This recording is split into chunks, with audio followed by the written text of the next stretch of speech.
Tanya di program Core Elite di minggu kedua, 3, 4 materi Zoom bicara apa? Sama ya, sharing kan intinya kan? Apa?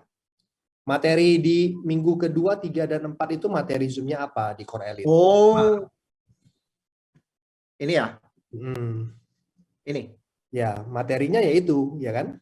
Materi sharing adalah hal menarik dan positif dari 7 kegiatan yang dilakukan selama seminggu. Nah, 7 kegiatannya apa? Ini kegiatannya, 7 ini.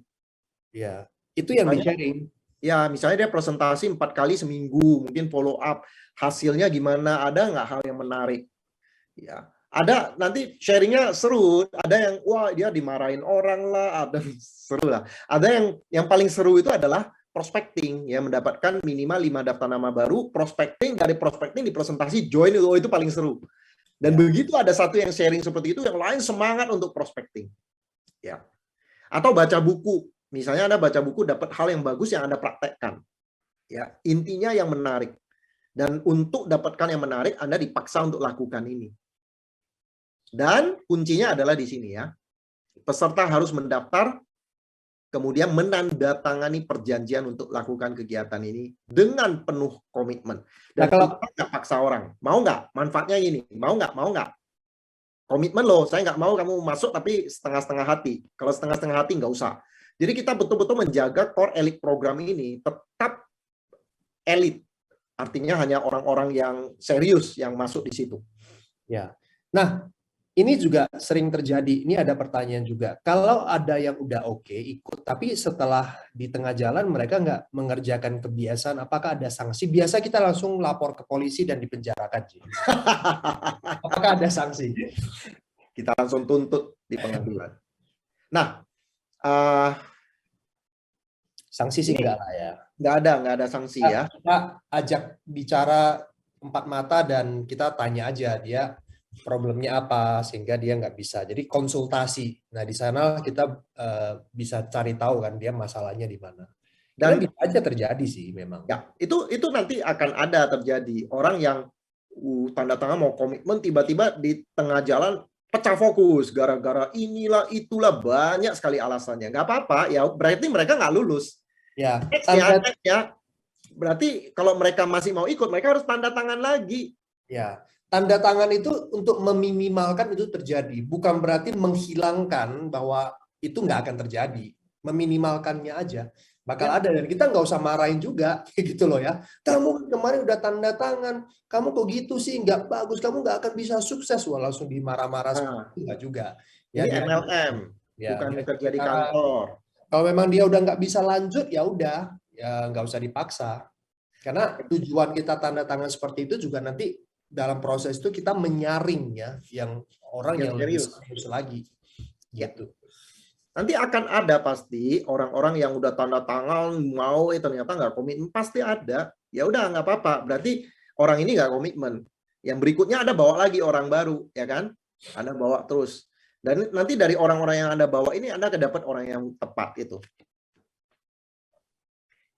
Ya. Anda nggak bisa sanksi orang ya. Percuma lah Anda bikin sanksi jadi nggak fun. Orang ini bisnis mereka sendiri kan. Jadi menegangkan ya. Iya. Lagi pula tanda tangan cuma tanda tangan tok ya, di atas meterai juga nggak ada. Ya jangan ada sanksi-sanksi lah Bapak Ibu ya. Namanya juga bisnis MLM ya. Semua sukarela. Kita bikin kayak gini itu supaya mereka sebelumnya itu komitmen dulu. Ya. Yes, komitmen mau.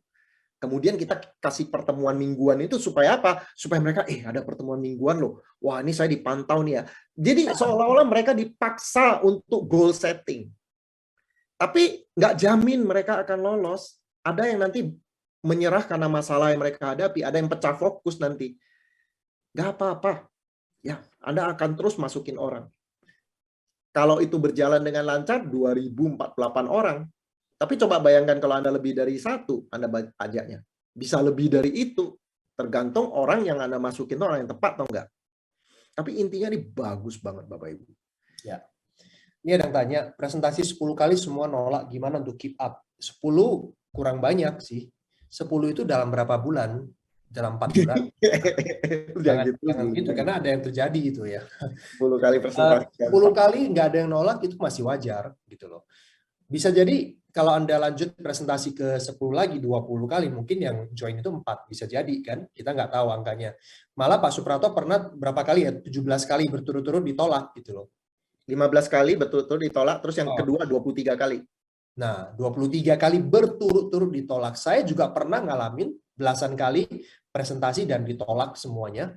Ada yang 50 kali, 60 kali presentasi ditolak, ada juga berturut-turut gitu loh ya. Jadi nggak apa-apa, keep lakukan saja. Nah, kalau kita udah lakukan dalam jumlah banyak ditolak, mungkin ya kita harus mulai berpikir cara kita mungkin ada keliru. Ya. Jadi pikirkan jumlah dulu. 10 belum bisa kita lihat angkanya seperti apa. Lakukan dalam jumlah yang banyak dulu. Nah, buku Freedom ya, Road to Freedom itu Anda segera pre-order dan nanti di sana belajar. Ya, buku People Skill for MLM juga belajar karena people skill mungkin Anda lakukan presentasi, Anda nggak punya people skill, I don't know. Ya, Anda ketemu langsung, gue ada bisnis nih, atau Anda nggak buat janji langsung ketemu orang, gue ada bisnis nih. Nah, ya jelas ditolak orang gitu loh. Anda nggak ada bridgingnya, nggak ada apa namanya, nggak ada ice breakingnya. Nah, ya, bisa jadi itu masalahnya gitu loh. Nah, itu buku yang dipegang Pak Suprato ya, Anda miliki dulu. Ini ya, Belajar di sana. People Skill dan Road to Freedom. Oke. Mau tanya, kalau menghadapi downline yang kerjanya suka-suka dan tidak bertanggung jawab terhadap jaringannya, gimana kita harus meresponnya? Apakah kita harus tetap bantu? Kerja ke dalam. Ya, ini downline kerjanya suka-suka, Anda lihat di dalamnya, ada nggak orang yang bisa dipegang? Anda pegang di dalam, bantu yang di bawah rapikan. Orang yang nggak bisa, yang kerjanya itu suka-suka ya kita nggak bisa atur dia gitu. Tetap bantu ya, dia mau dibantu ya kita bantu, tapi kerja ke dalam gitu. Itu kayaknya nanti kita akan bahas detail di mencari orang yang tepat. Betul ya, mencari orang yang tepat. Hari apa? Rabu ya, Rabu malam. Rabu 1 Desember ya, benar ya? 1 atau 2? 1. 2 aja lah ya. Suka-suka kau lah. Bikin emosi. Ini 1 atau 2? 1. Tar. Oh ya, 1. 1 ya. Oke, ya 1 Desember kita akan bahas mencari orang yang tepat. Jadi kalau ada downline yang bekerja suka-sukanya, tanggung jawab terhadap jaringan, kalau benar seperti itu, berarti bukan orang yang tepat. Karena nanti ada dibahas 3 ciri orang yang tepat. Ya, kalau dia tidak bertanggung jawab, ya itu berarti ya bukan orang yang tepat. Oke, nah ini ada pertanyaan lagi. Pak Suprato, tanya, kalau kita fokus kepada reward, tapi membuat proses atau triggernya menjadi tidak total atau asal-asalan, bagaimana baiknya Pak? Apakah perlu ganti triggernya? Itu yang tadi itu ya, saya mau kembali ke slide saya yang membahas tentang, kok hilang? Saya ke toilet dulu ya. Nggak boleh. Jangan Nggak macam-macam. boleh. Ngapain ke toilet? Beneran dia ke toilet. Sebentar ya. Saya mau jawab pertanyaan ini, tapi kembali ke slide. Sebentar. Saya cari slide-nya ya. Soalnya tertutup tadi slide-nya. Slide-nya tutup. Slide-nya. Judulnya apa ya tadi ya? The Power of Habit ya. Power of Habit. Oke. Power of Habit. Untuk menjawab pertanyaan ini, saya ke slide ini. Oke. Ini. Oke ya. Jadi reminder, rutin, reward. Oke. Craving. Kebiasaan. Jadi pertanyaannya gini. Kalau orang sangat tertarik dengan reward-nya. Jadi dia lakukan hanya untuk dapat reward-nya aja. Tapi rutinnya ini asal-asalan, kebiasaannya asal-asalan bagaimana. Nah, ini kalau saya jawab pertanyaan ini, saya ilustrasikan, saya asosiasikan seperti masakan dengan bumbu. Kita masak masakan nih, ada sayur ya, dikasih bumbu. Nah, reward ini bumbunya, teman-teman.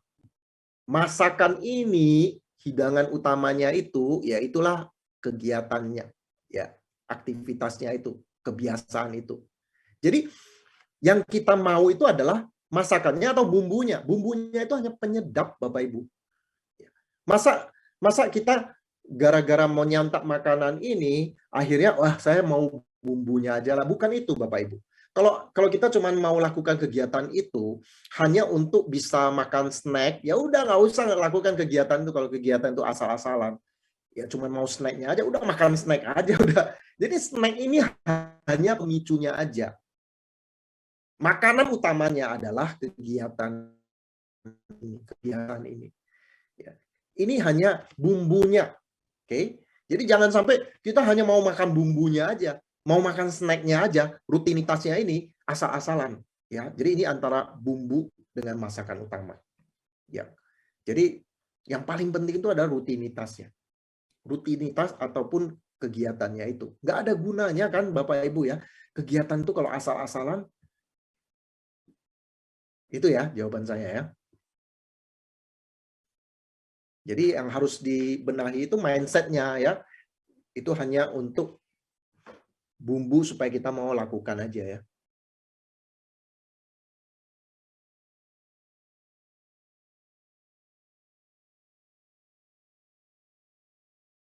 Oke. Si Sadra hilang ya. Belum datang ya. Ya, ke toiletnya lama banget. Loh, hilang ya dia?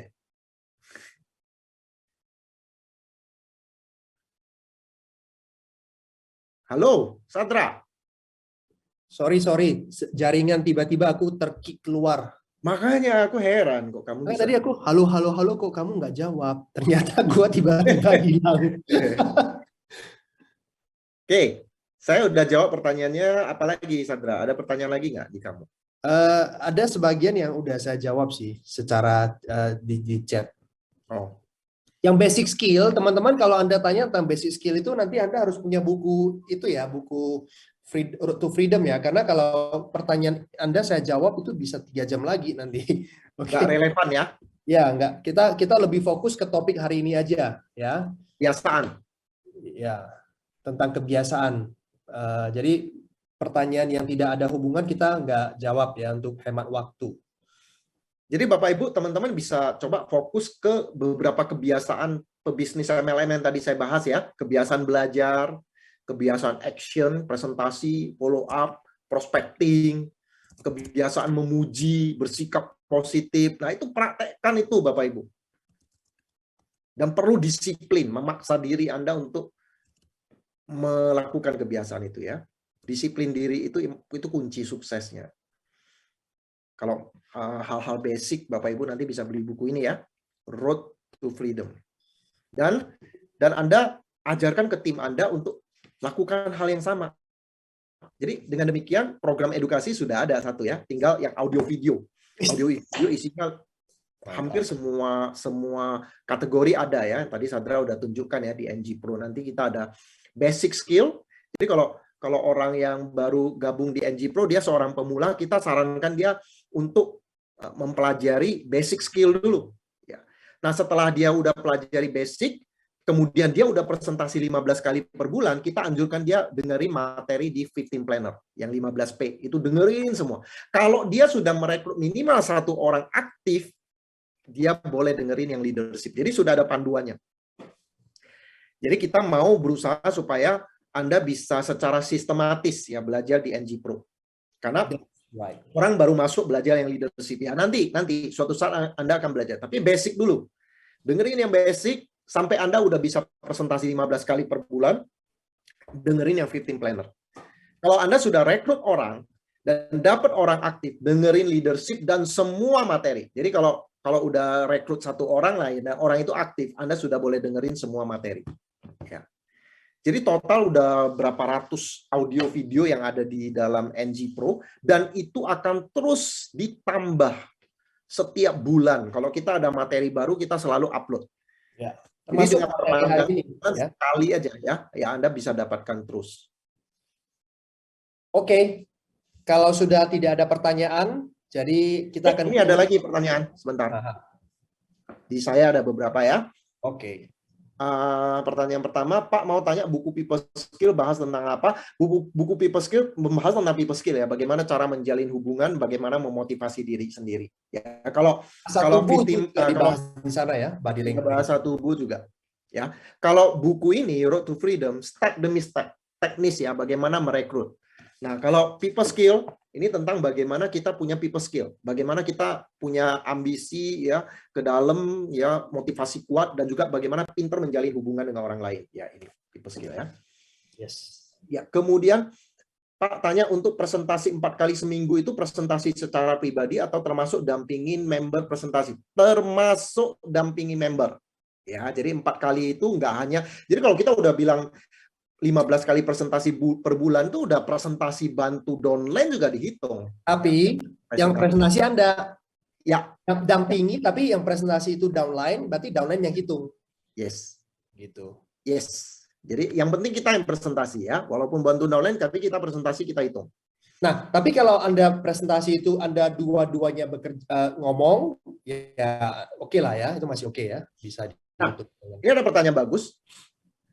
Apakah kebiasaan bangun pagi itu betul-betul perlu? Jadi tidur cepat, ya tidur lebih cepat dan bangun lebih awal itu bukan kebiasaan core.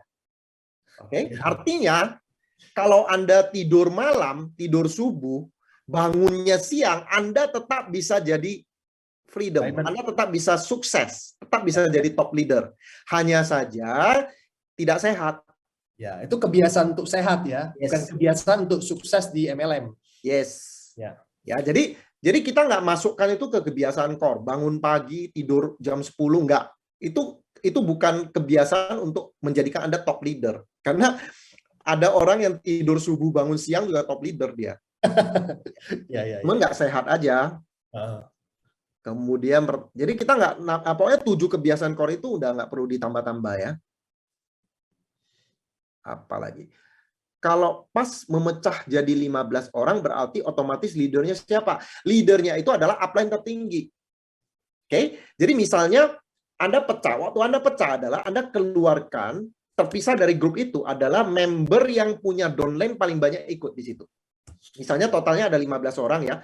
Nah, dari 15 orang ini ternyata ada satu tim, ada satu downline. Tentu saja ini yang Anda pimpin ya, Anda pimpin. Misalnya Anda pemimpin, Anda punya 15 orang downline Anda yang ikut.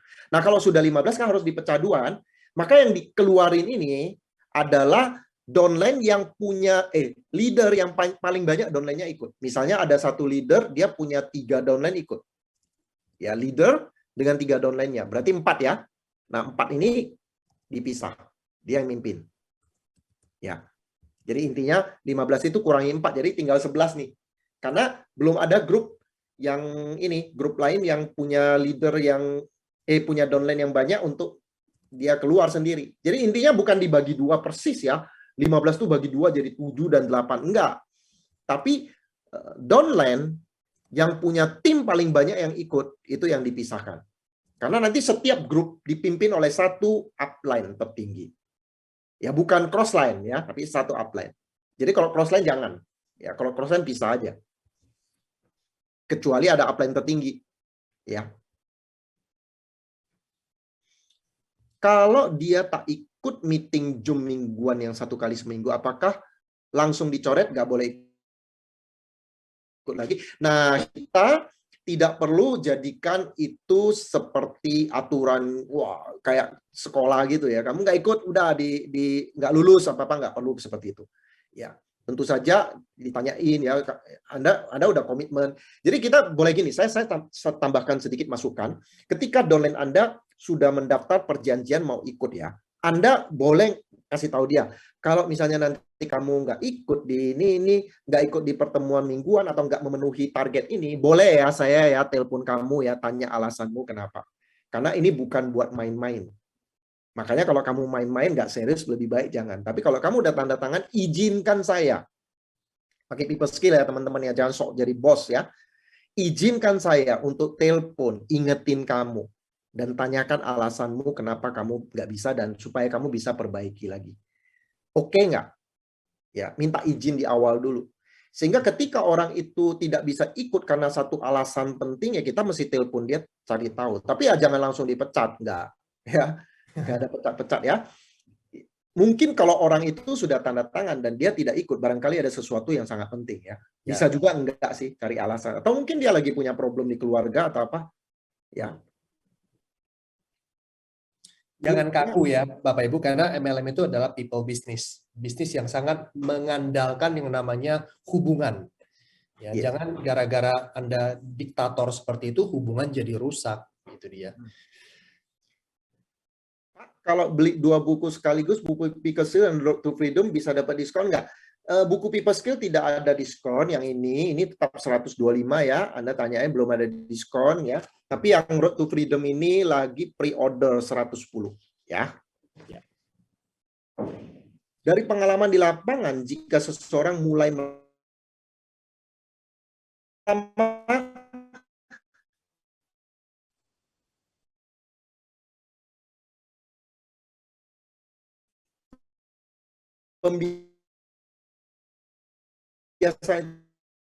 kebiasaan baru, sehingga itu bisa jadi kebiasaan ya.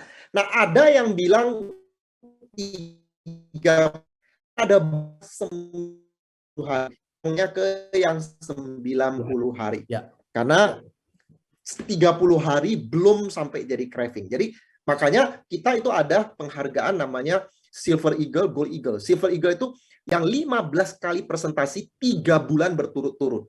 Ya, kalau Anda pernah mendengar kata 3 bulan berturut-turut, kenapa? Karena supaya itu menjadi kebiasaan.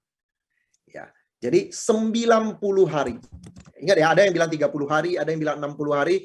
Ya, tapi berdasarkan pelaksanaannya yang paling kuat itu adalah 90 hari. Lakukan itu 90 hari, maka kalau 90 hari Anda sudah praktekkan itu konsisten, Anda tidak lakukan lagi, Anda akan galau ya, akan stres karena sudah craving, sudah ketagihan ya.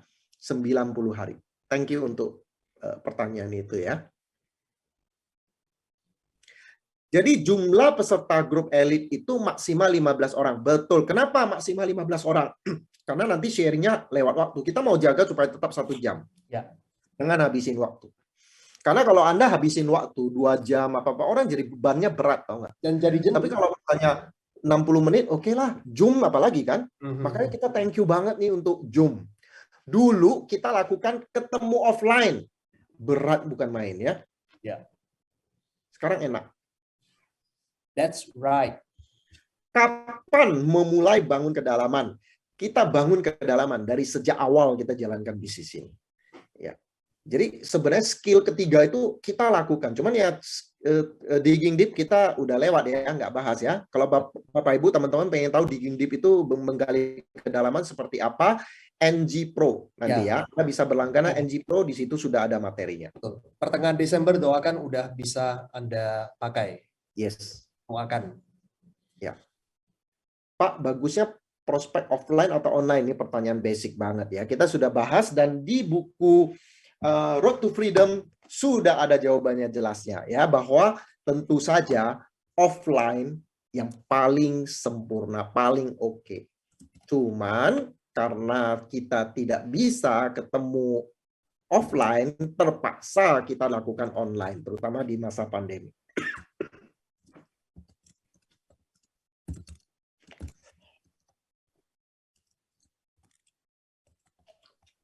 Jadi strategi Zoom besar Zoom kecil ya kita lakukan karena menjadi sulit untuk ketemu offline dengan orang ya di masa pandemi. Kalau bisa ketemu offline ya ketemu offline tuh udah paling mantap ya. Makanya ya pertemuan bilateral ya antara Presiden A dengan Presiden B itu ya sebelum pandemi ya, sebelum pandemi. Itu sebenarnya ya sebelum pandemi kan mereka bisa lewat Zoom juga ya kan. Lewat apa ya namanya teleconference. Tapi kenapa harus ketemu? Ya, kayak misalnya waktu si siapa tuh Presiden Korea Utara Kim Jong Bo, Pak Jong Bo apa namanya siapa tuh? Kim Jong Il ya, Kim Jong Un ketemu sama Donald Trump ya. Itu kenapa harus ketemu offline gitu loh. Ya karena beda Bapak Ibu kalau udah offline. Jauh lebih bagus ya. Kita bisa baca bahasa tubuh, kita bisa lihat langsung reaksi seseorang kalau ditanya. Apakah presentasi 4-5 kali seminggu itu termasuk juga yang kita lakukan via telepon one-on-one dan dengan situasi pandemi? Yes, termasuk. Ya, Anda Zoom, presentasi lewat Zoom itu termasuk. Ya. Anda kalau punya video presentasi, Anda kirim, itu juga termasuk presentasi. Dengan catatan, pastikan dia nonton. Jadi ada follow up-nya. Ya, jadi setelah Anda kirim, Anda telepon dia balik, pastikan dia sudah nonton, ada diskusi, ada follow up di situ, baru dihitung. Ya. Kalau Anda, jadi bukan Anda orang selesai, enggak. Ya, ada teman yang tanya produk, Anda cerita-cerita produk, itu tidak termasuk presentasi, yaitu namanya jualan. Presentasi itu artinya jelaskan produk, jelaskan bisnisnya secara keseluruhan, walaupun tidak detail. Itu dia, itu baru namanya presentasi. That's right, my man. Kalau follow up orang yang sudah presentasi sebelumnya itu termasuk presentasi 4-5. Oh enggak, ya itu hanya follow up. Ini presentasi orang baru ya. Jadi kalau misalnya orang itu sudah dipresentasi, Anda ketemu lagi untuk follow up, itu namanya follow up, bukan presentasi. Ya. Oke. Menarik ya. Jadi hari ini Anda sudah belajar kebiasaan. Ingat ya Bapak Ibu ya, Anda hanya bisa mengubah hidup Anda kalau Anda mengubah kebiasaan Anda. Ya. Jadi makanya fokus kepada kebiasaan yang Anda lakukan setiap hari. Terutama kebiasaan yang berkaitan dengan bisnis MLM tadi yang kita udah bahas itu. Terlalu banyak kebiasaan positif yang Anda bisa praktekkan. Tapi coba fokus ke kebiasaan pebisnis MLM. Jadi core. Dan kemudian belajar fokus ke yang benar-benar direkomendasi yang berkaitan dengan MLM. Karena kalau dibuka semua di Google, apapun ada Bapak Ibu. Anda bisa belajar untuk jadi PD, Anda bisa belajar untuk menghilangkan luka batin, trauma masa lalu. Bagus Bapak Ibu, tapi nggak berkaitan langsung dengan bisnis MLM kita.